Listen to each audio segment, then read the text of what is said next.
ఓం నమో భగవతే శ్రీరమణాయ. రమణాశ్రమ లేఖలు లేఖ 17. ఏమీ తెలియదనేది ఎట్లా తెలిసింది?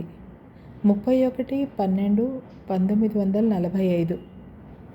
గత నెల మొదటి వారంలో ఒకనాటి ఉదయాన కేవలం అమాయకుడగు పాండుడొకడు ఆశ్రమానికి వచ్చి 2-3 రోజులు ఇక్కడే ఉండి ఆ తర్వాత సత్రా భోజనం మఠా నిద్ర అన్నట్టు ఎక్కడో తింటూ ఎక్కడో పడుకుంటూ భగవాన్ సన్నిధి దర్శన భాగ్యం అనుభవిస్తూ కొన్నాళ్ళున్నాడు.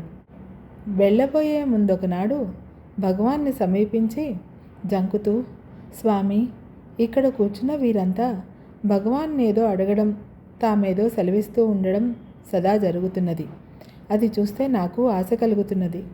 కానీ ఏం అడిగేందుకు?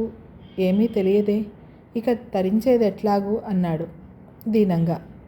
భగవాన్ సాదరంగా చూసి, మీకు ఏమీ తెలియలేదనేది ఎట్లా తెలిసింది అన్నారు నవ్వుతూ. ఇక్కడికి వచ్చిన తర్వాత వీరంతా అడిగే ప్రశ్నలు, భగవాన్ సెలవిచ్చే ప్రత్యుత్తరాలు వింటూ ఉంటే అయ్యో, మనకు ఏమీ తెలియలేదే అన్న జిజ్ఞాస కలిగింది స్వామి అన్నాడతడు.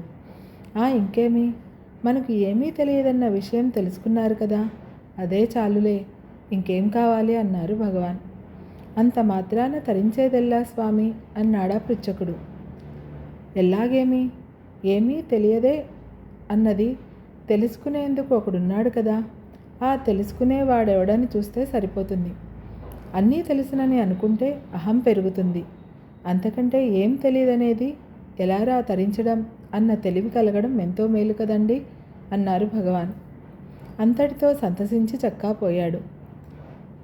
ఆ భగవద్వాణి యొక్క సారాంశం ఆ పృచ్ఛకునకు అర్థమైనా కాకున్నా మా దృశ్యులకు మంత్రాక్షరములై హృదయగుహలో మారుమోగినవి సుమా.